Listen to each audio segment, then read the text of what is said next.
Well, Morgan, it is good to have you on. How are you doing today? I'm doing all right. How are you? Well, as I said before we hopped on, I'm battling this little head cold here. So other than that, I'm pretty good. So it's kind of chilly or crisp here in Texas, but where you're at is probably a lot colder, so I can't complain about that, I guess.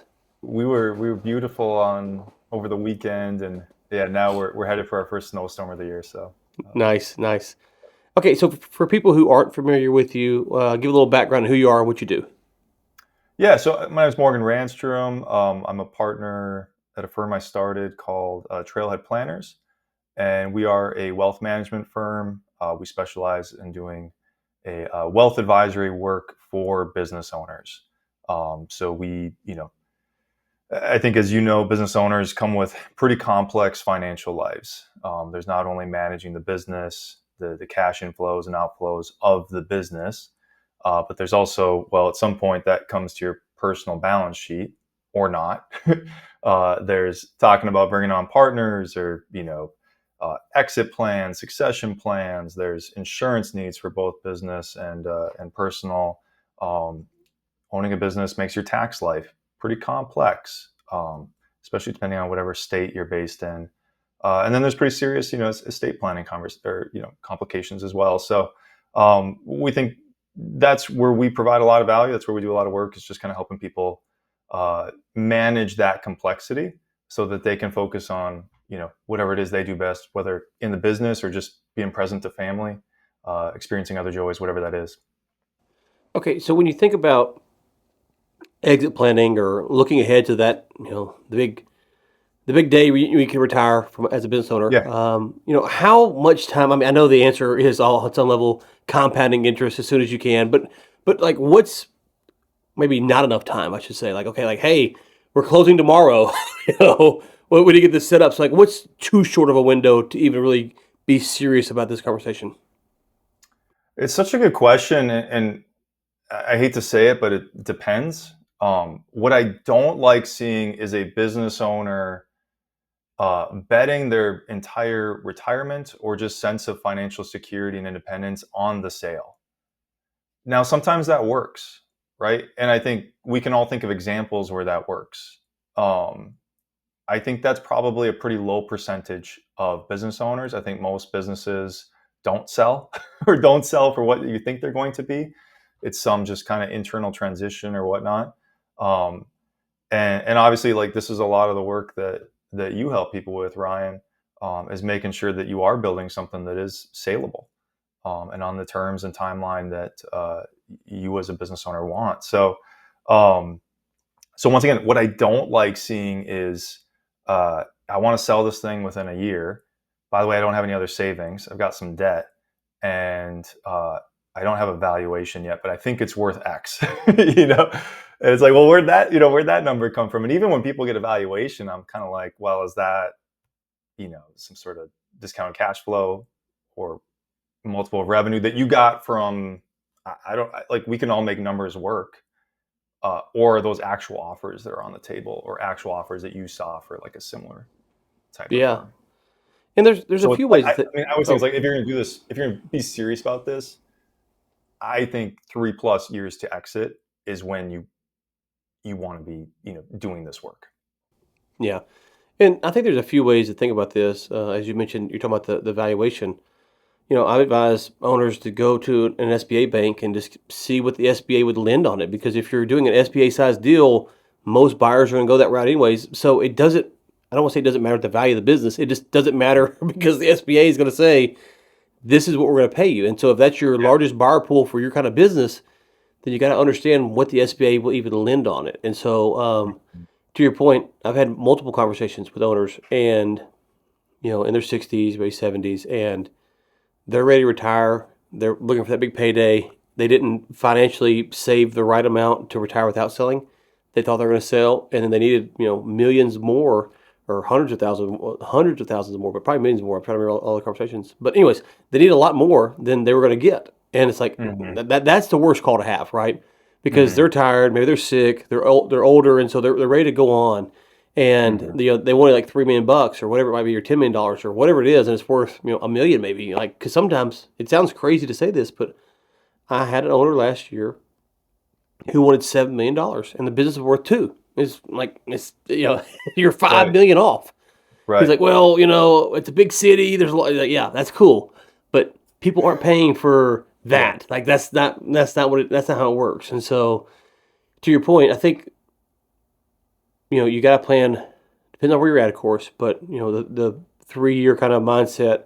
And I think a lot of people are kind of hesitant, going, "Oh, you just want my money. You just want to suck this from me." It's like, no, no, no. In the M&A game, as I stress over and over again, there's millions of dollars on the line here. Like this is a big boy game. Like this is where real dollars and cents are moved. This is not a $10 widget or a 50 cents Coke. This is a real game. And so if you think about it like that, you want to prepare the best you can, or you're going to lose hundreds of thousands or millions of dollars, depending on how big your company really is. Yeah, I mean, when you're talking about selling a business, or frankly, just the profit distributions from a business, there's just so much leverage. And obviously, the bigger the business, the more inherent leverage of you move a percentage point this way or that, and the cash flows magnify that, right? You move a multiple from, okay, now you've got better financials in place or better financial controls. So we moved your multiple from, I don't know, 4x EBITDA to 5x or whatever. It's like that's a massive valuation change. And if you got to pay for some support to get there, for example, maybe hiring a great fractional CFO, uh, you know, feels worth it to me. Feels worth it to me. And not to mention, you've also de-risked yourself in the Yep. process. So, Yeah, because I if your mean, business, to your point, you were kind of talking about like years to succession. So I just turned 40, right? And I own a professional services firm. And my rule of thumb is if you want an internal succession for professional services, you kind of want to start thinking about that at least 10 or 20 years in advance. Problem is, most people get to 60 and they've never ever thought about it, let alone bringing someone on staff that would be like an internal succession. And so I kind of had this oh crap moment of like, oh, I entered the next stage of my business. If I'm going to eat my own cooking here, I got to start thinking about my succession. Now I feel like I'm 20 years away from that, right? Uh, but I got to take it seriously, because I might bring someone on and they're not the right fit, or like they're not partner quality or whatever that is. Or we might get 5 years down the line and they jump ship to somewhere else. And so it's like, I got to start now so that almost by 50, it's baked in, right? It just kind of happens on autopilot at that point. And I just think that, there's some great books. One I think is called Begin with the Exit in Mind. I can't remember who wrote that, but it's coming to my brain right now. yeah, Um, I got to stack them over here. Is what I'm looking at. I'm you got like, to yeah. stagnate it, yeah, Well, the other day I was on the call and I mentioned the 90-day mentality, and you go, "Didn't for so and so sure, write yeah. that? Snyder? Is But that it who it comes back to was?" that idea of Yeah, like yeah, like yeah, every year you're thinking about your exit every year, and yeah, it doesn't mean you're going to sell. It just means that that's part of the conversation. You want a yeah, business that can sell. That's a good business, and you don't have to, but you want it so it can sell. yeah, yeah. And so, why do you think most owners wait too long to have this conversation? I think it's going to vary for each individual. I think a lot of it is because we as owners are in the weeds of our own business. We're in the day to day. We're like doing the business, and it's really hard to find the time to step out and think about this as a whole and where you're going. That's why like a EOS system or traction or whatever can be so helpful, is because you start stepping out of the day to day basically, and thinking in terms of values, goals, where you want to be in 3 years, 5 years, 10 years, like that. And then how do you make decisions? Like what needs to happen for that? Um, a lot of it is, and then the other thing is like when you're in the weeds, that's comfortable. So like we're comfortable there, right? And we as business owners, we get comfortable in our own businesses and we love it. Like I get to work some days like a Monday morning and I'm just like, oh, thank God I'm here. It's great. Love my Right. family, love the weekends. So happy to be at work today. Yeah. And I might do what I call playing office a little bit just because I like Hmm. it here, doing not meaningful work or the work that someone else in my team might do, but I just like it. Um, but if you kind of force me to think big picture, now I got to, take some humility, right? And you got to make me uncomfortable, and I got to take time for that. I'm busy. Force me to have all these conversations and think about these things or whatever. Make really hard decisions. I might have to let go of someone or hire someone at a very exorbitant cost, or like you said, pay for some support, whatever it is. Those none of that is fun, right? It's just not fun. I think that's like it's a humbling process to go through this.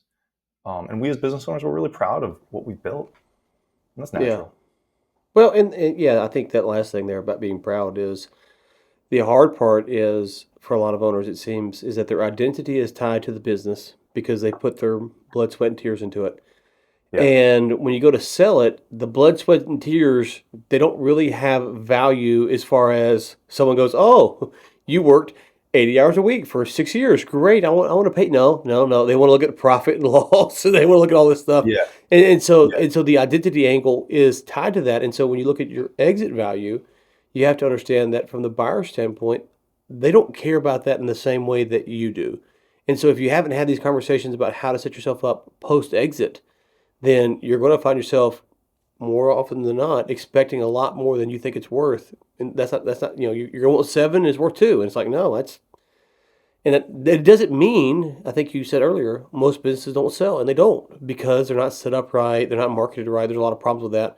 But unrealistic expectations is a big reason that companies don't sell because they won't, there's some brokers who will just take whatever you say, yeah, give me $7 million, and it's worth two, and they'll put it out there for you, and it doesn't sell. And so that's part of the problem as well. And so there's mhm, a lot of education that has to go on in this world to help sellers navigate these streams. And, I was talking to an owner I don't know, about a month ago, and I said, would you pay, I think it was $500,000. I think was the number. And then to make 2 million. And he said, yeah. And I said, okay, then pay me right now for that. And I wasn't being serious. 'Cause I kind of know mhm. the guy pretty well. He goes, well, I mean, if it's guaranteed, I'm like, well, nothing's guaranteed. That's not, we have another COVID or something like that. Nothing's guaranteed, but would you pay it? And he goes, well, if it's guaranteed, he's like, right. Well, when you're talking about buying a business or selling a business, you got to understand that you want those guarantees. The buyers going to want the guarantees. You're going to want the retirement guarantee. And so the more planning that you do, the odds go up in your favor. And that's kind of, there's a great book by, I can't remember her name. She used to be a poker player and talks about thinking in odds of success. Mhm. And I think a lot of owners, when they think about retirement, just kind of assume it's magically going to happen, and they haven't increased their odds so that it happens right for them. Yeah, yeah, yeah. I mean, there's just so much thought and work, and I think what I kept thinking about when you're saying those things is, a lot of people they just think they want to work forever, right? They want to run this business forever. They love it. They founded it, all that stuff. And I've done this work long enough, not only working with business owners, but also retirees on the other side, or people who have retired from other careers. And um, I wish for everybody that all their goals are achieved, that they live as long as they want, for as healthily as they are at the moment. And it's just not reality, right? It's like bad things happen, unexpected, unforeseen events happen. You might have to caretake. Someone might have to caretake for you. There's curveballs in life, and it's kind of a windy road. And um, if that curveball dramatically impacts the valuation of your business uh, because of something happened to you, or you had to caretake, or whatever that is, like, I would say that if that can impact the value of your business, you don't have much of a business. You have a job, right? And so I think like that's also within this of like, you're 60 years old. I want to run this till 70. I'll worry about selling when I'm 65. And it's like, no, no, no, no, no. It's like, worry about this today, right? And then if something does come up, you've got some good optionality. And I think Yeah, that's like what we're pretty focused on, is just creating options for people, whether it's on their personal balance sheet or something we can do with the business. yeah. What is the biggest thing owners overlook from kind of your world when they go to exit? I think it's like staying in my lane here. It would be overlooking all of the personal aspects of their financial life. Uh, Once again, the business is fun. I'm more comfortable with it. Uh, but we've seen plenty of people with a business worth millions of dollars on their balance sheet, and they don't have a will, right? Or they might not have, maybe there's some buy sell agreements in the business, but there's no life insurance that goes directly to their spouse, right? And, you know, sure, we can look through the details, but my guess is if something happened to you, you want your spouse to have immediate liquidity. Okay. Or there's like all the cash in the business. Like estate planning, thinking through the taxes. I think once again, we can kind of get obsessed with like taxes to the business and kind of forget that there's like, if I had a business owner that I was talking to the other day, and they moved from a S Corp to a C Corp. C Corp profits obviously stay within the business, and then any distributions above and beyond W-2 are now dividend income, right? And that sounds nice. And the whole idea was to get QSBS, so qualified small business stock. So what the exit would be like tax free to a certain extent. But the more I thought about it, I was like, well, I don't actually know if you're going to get that exit, and you still have no money on your personal balance sheet. So like maybe the higher profit distributions from an S corp, you should have just rolled with that for a couple more years, and it would have been fine, as opposed to like trying to keep more money in the business, right? So like in that way, it's like maybe we do this transition in 3 to 5 years as opposed to now. But I think the idea was they were focused so much on the business, they forgot to like take these next couple steps of like, well, what would help our personal balance sheets so that we're actually secure, independent of the business, right? We suck some profits out, and the business is still growing, is still doing well, it's still hiring people, still growing in capacity to offer value. So once again, so tax planning, but it's like taking that next step of like, what's your personal tax plan and how does this impact the business? Uh, you know, obviously, do you have enough cash? There's cash in the business. Do you have enough cash? Having your own investment portfolio. If you're in a highly cyclical business, you're probably going to want more cash or kind of ready securities on hand of like bonds you could sell or whatnot. You don't want all of your money in stocks that are cyclical plus your business, which is cyclical. So just really thinking cohesively about their financial life, and who's going to take it over? Are your kids taking it over? Are you selling it? These are all very serious conversations. They kind of Yeah, like and you go beyond the business. You know what I'm saying? yeah, and you mentioned the kids taking over. I saw a stat the other day. I can't remember. The sickness is messing the brain up, but and I think I think the stat was arguing that I can't remember who it was now. Anyways, that you're actually better off even not selling to your family. Like that's even the odds of that working out are less likely than if you sold to a third party. And we all kind of think, oh, family business, generation to generation. But in reality, especially on these smaller deals, they might ask for an earnout. If it's family to family, then probably a higher earnout. And the success of those, it seems, might not be as high as you might think it is. You might think, well, my son or nephew or niece or whatever can do this because they've been around this their whole life. But that's not always true. And so there's some risk there, understanding um, how you structure that. And then, to your point, if you're going to sell it to a family member, understanding how you're going to get that money back, and then how you're going to invest that, because you have to get that cash back so that you can reinvest it into stocks or bonds or real estate or whatever it is. And so all those things, they sound kind of simple just talking about them, but if you stop and pause and go, wait, how do I get that back? How do I reduce the tax impact on that? How do I invest that so it's not cyclical, as you mentioned, because I might need it sooner than later? And those are just become a lot of questions in each situation. I'm going to imagine it's pretty unique. Yeah, right. And it's like at some point you need, you know, in the case of like a family succession plan, which by the way I think is great.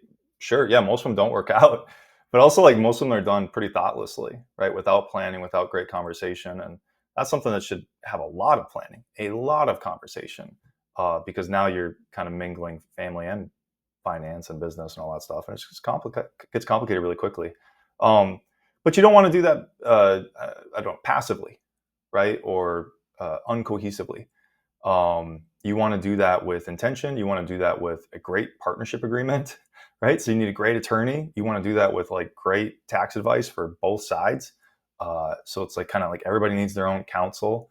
If that plays into your retirement plan in terms of like next generation is now buying you out, uh, sure. How does that deal? You probably want to give a little deal, or the second gen wants a deal, but can you afford to give a deal?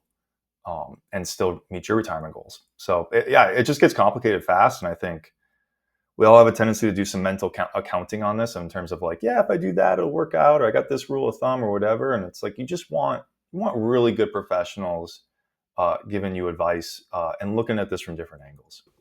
Yeah, it seems that a lot of business owners take selling their business as if they're going to pick out somewhere to eat for a Tuesday night.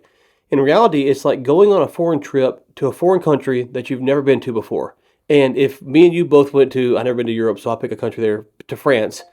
The list of things that you might want to see, the order you want to see them, is can be different than me. I mean, we probably want to see a few of the big things, but aside from that, like how many French restaurants, how much walking around, it's all gonna be different, and that nuance becomes very important to understand. And so, if you were gonna make a trip to France and you had no expectation of going back, then you would spend a lot of time planning out where you're going to see, how you're going to map it out, where you're going to walk, best time of year to go, all that stuff. And so selling your business is 1,000 times more important than a trip to France. And so it feels like that's kind of lost on owners though. It's almost like, hey, we're getting a cheeseburger tonight. Where are we going? McDonald's, In and Out. Where are we going? And it's like, no, this is something more complicated than that. And there's nuance per owner that has to be recognized. Yeah, I think like Warren Buffett's a good example of like someone who's done hundreds of acquisitions over the course of his career, right? And then on the flip side, it's like we all hear about serial entrepreneurs who have had multiple exits, and that's great. Once again, not going to be most of us, right? And I think most of us who are entrepreneurs, who are business owners, we're going to be lucky to sell one and get value from one business. Uh, I would want to do that right. Yeah, I think it's weird because you said you turned 40 here recently, so I'm 40 this year as well. So we've grown up in the same era, and M&A is talked about a lot more now than it was 5 years Right. ago, 10 years ago. So people are more aware of it, but still, what gets the headlines is the big deals, the Warren Buffetts or the Exxon buying this or someone like that, which is more complexity and a lot more going on than what we're dealing with here. But at this level that we work in, there's a lot of complexity, and it's like, okay, hey, if you're going to do it once, to your point, we hear about the serial entrepreneur who 7 exits, 15 exits, 20 exits, or whatever. It's like, okay, that's a freak. That's we Yeah, both like the Timberwolves. That's that's Kevin doing it Garnett, right. okay? Yeah, Yeah, we're not Kevin Garnett, okay? yeah, yeah, right.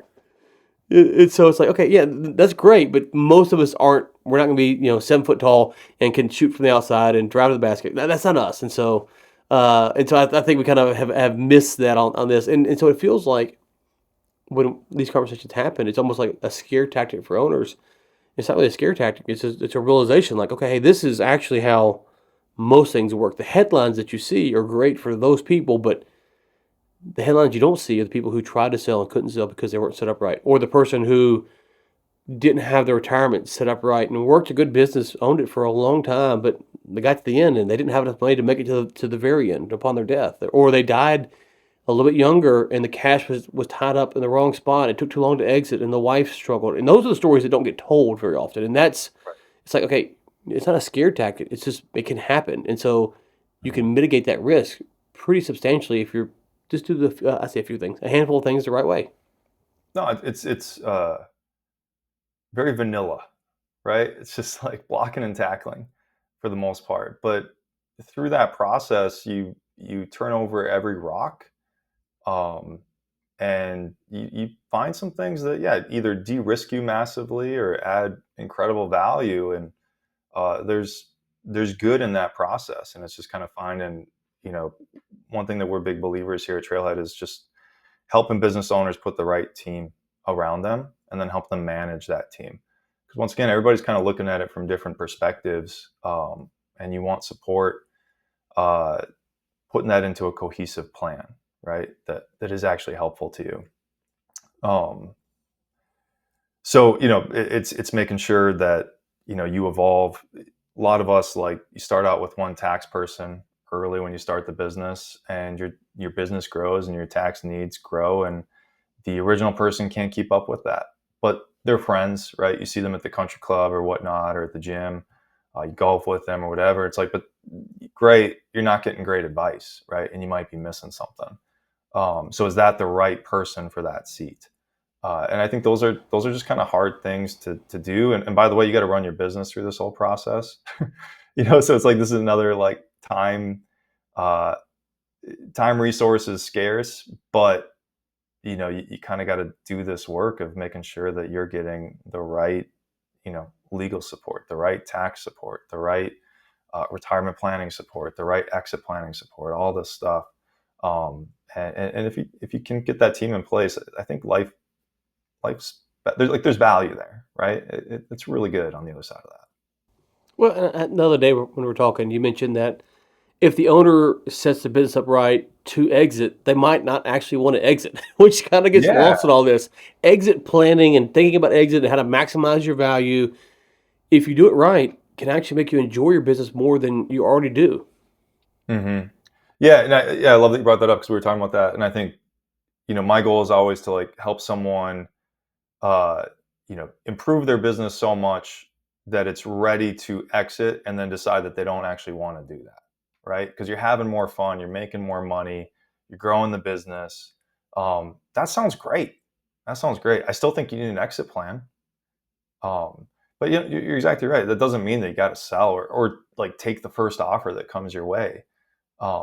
And I think that's where I really like my business owners to have wealth independent of the business, right? At some point, we have to take, as a business owner, the reason you're a business owner is because you think that there's excess profits, right? You take on risk to make more money than you otherwise would as a W 2 uh, with the type of businesses that we're talking about in this context. And so if you take that higher IRR that comes along with it, and you don't improve your personal balance sheet, I think you've not really improved much. Because now, once again, everything's risked on uh, this successful exit that may or may not actually happen for you, or may or may not actually happen at the level we're talking about or hoping for. Okay, so earlier you said, I think 3 years, start thinking about it. Um, how does that process start if someone calls you up and says, hey, I'm thinking about exiting in 3 to 5 years? Like, what's step one? Step one is, what do you want? Why do you want to exit? Right? What's Are you happy? Are you not happy? What's on the other side of that? Right? So it's really just called a discovery process of asking a lot of questions, a lot of questions. Um, I was told a story. I got a business owner that worked with that exited, and I think he exited mainly because of the stress of like payroll management and how it impacted his personal like cash flow and income throughout the year. Um, Great guy, great business, really good business owner, and uh, I think it could have been solved just through hiring a good fractional CFO, honestly, or just like it would have significantly reduced the stress, and maybe he would have hung on for a few more years or something like that. So, you have a good discovery process. You kind of elicit those things, and you help figure them out. Or maybe one partner wants to sell, but another one doesn't. Right? It's like these are Yeah. just conversations. Um, and then, but let's say like selling is it. So then the next part is get a evaluation, not so like an official valuation that's going to hold up in court, but we want to have some sense of value. We want to start getting your personal financial plan in place, right? We want to make sure that you have the right support to actually start driving towards that exit. So, are you hiring an official exit planner? It could be some sort of business consultant. Could be, the answer could be financial. So it's like, get that CFO in place. Maybe your sales aren't great, so we find some sort of like sales consultants or whatever it is, right? It's like we kind of figure it out what the need is, and part of my job is to help refer the right person, or give you some options, or kind of circle, okay, this is it, right? That's the next one. Um, but it's really just finding that one thing you can implement this quarter, right? Because you're already so busy, and it's like, so what can we do this one quarter? We get past that, next 90 days start. What's the next thing we can do? And so you're kind of working on the personal side while you work on the business side. And the idea is, at some point, whether you're talking to M&A consultants or whatever, at some point it's actually going to go on market. Yeah, well, I think that's it's very wise because you know uh, you might think, okay, well, there's 1,000 things to do, but the bandwidth, the time that you have to do them and to do them well, you can do a bunch of stuff, you're not going to do it well, is really limited. And you got to run the business too. For most owners, they're not just getting a check every once a month or once a quarter or whatever it is. They're showing up, and so that kind of 90-day mentality to fix what's going on or what you're going to focus on and fix that. And I love that you brought up fractional CFOs because they seem to get slept on a lot, and a lot of owners really need them. It's not to hate on CPAs or bookkeepers or not to hate on people. It's just saying that there is a need for more small businesses probably to have fractional CFOs in their suite of people that they're contracting out or whatever. Probably don't need a full time CFO, but they probably definitely need a fractional CFO. I would say, I don't know, 70-80% of all the owners I talk to probably need one. Like they probably need one. I don't know what you're, maybe higher. I'm trying to be generous here, but probably higher than that actually. So I mean, what percentage would you say need a fractional CFO? And it's not like I'm pitching. I don't do that, so it's not like I'm pitching the No, service. I'm yeah, curious. we don't offer that. We do some like one-off cash flow consulting, but we don't offer that either. But no, I think most now no, it's going to depend on the revenue flowing through your business. But there's a level where you need maybe some quarterly support, um, and that might be able to just like tack on to your tax team, for example, of just kind of helping you think through the books and review your P and L and stuff. And then I think there's a level where you need monthly support, and it's just where the complexity justifies it. Maybe a few million in revenue, 5 million plus in revenue. Um, and at some point you might need a controller, right? That's kind of another level of revenue or type of business. But what I like about the fractional CFO, and I actually like using this like strategic CFO, because it's not someone just doing your books or updating spreadsheets. It's really helping you think through your business, right? Run projections, match actuals to those projections. Where were we right? Where are we wrong? Think through hiring decisions. Think through spending decisions. Really track the different, high leverage ratios.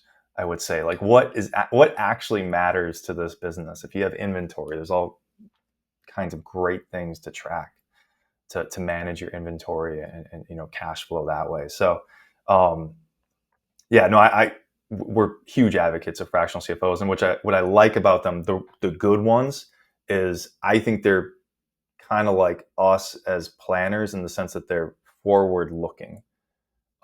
Most professionals, the way their profession works is it's looking at a legal document and creating a great legal document. It's making sure last year's taxes are now filed for and tracked correctly and all that stuff. You need those people on your team. You also need people who are looking forward and helping you look forward, and that's invaluable. And I think a good fractional CFO does that well. Yeah, agreed. And you touch on specialized help. Since we're the same age, we kind of have lived in the same world on some level. And so when we were growing up, you mainly had W 2s, right? Everyone was a W 2. Now, your CPA wasn't a W 2 and your attorney Right. wasn't a W 2.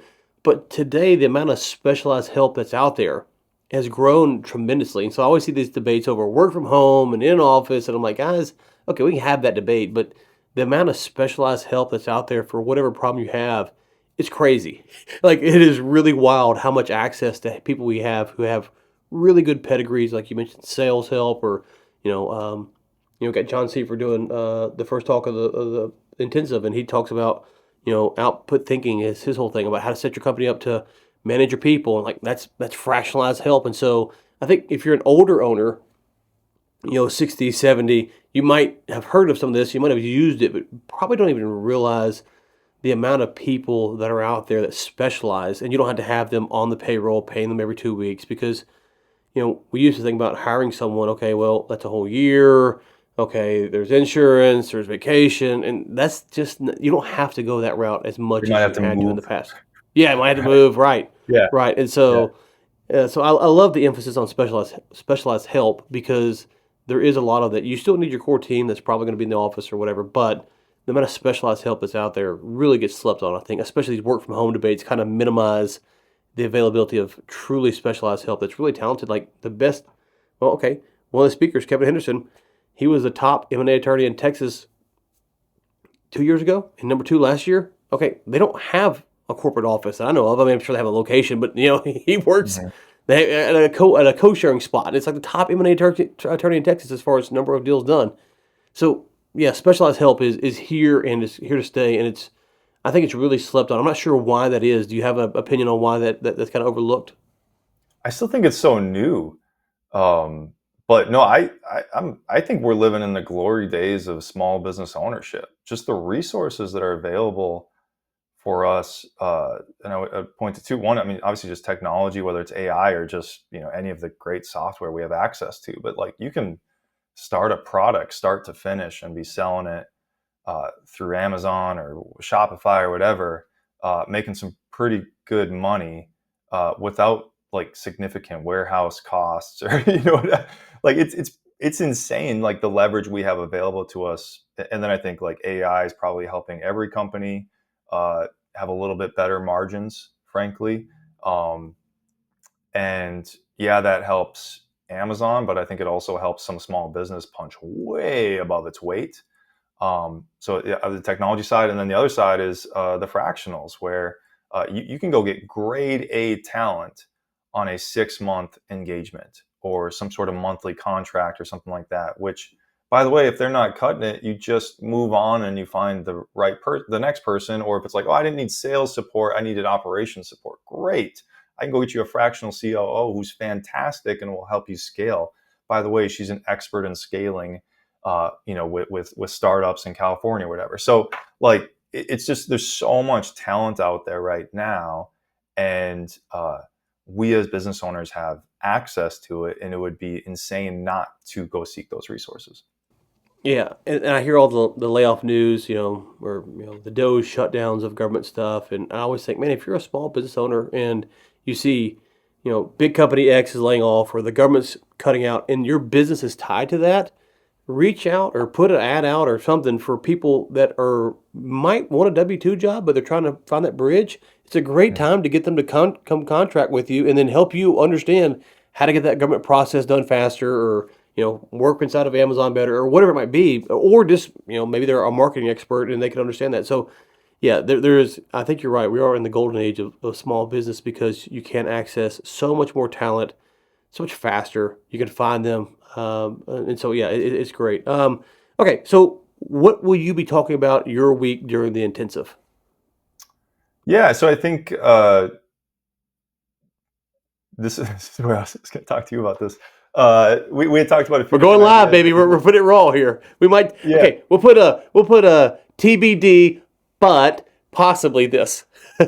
yeah. So I think what we're planning on is two things. One, I think there's a lot of great speakers on the business, right? And whether it's M&A or business tax or whatnot, I think we want to talk about what's the checklist you want to follow to on the personal side, right? Where the business hits the family, right?